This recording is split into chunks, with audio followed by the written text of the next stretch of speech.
How to turn on or off Hibernate in Windows 11. So hey everybody, you may follow the simple steps in order to do so. So first of all, on your device, you can head over to search and in the search type in CMD and run your CMD command prompt as an administrator. So just go ahead and do that and give access. Once this is done, this appears on your screen. So the thing you need to do is you need to type in this command. So power uh, cfz.exe space slash hiber, just type in hibernate off if it is on and hit enter and it will turn off. If you want to turn it back on, you can type in power cfz.exe again and this time type in hibernate on.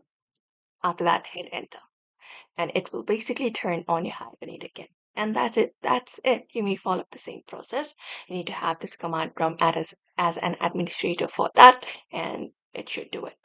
So therefore, you may follow the same process in order to do it as well. So I hope this video was helpful. Give it a thumbs up and subscribe for more tips and tutorials.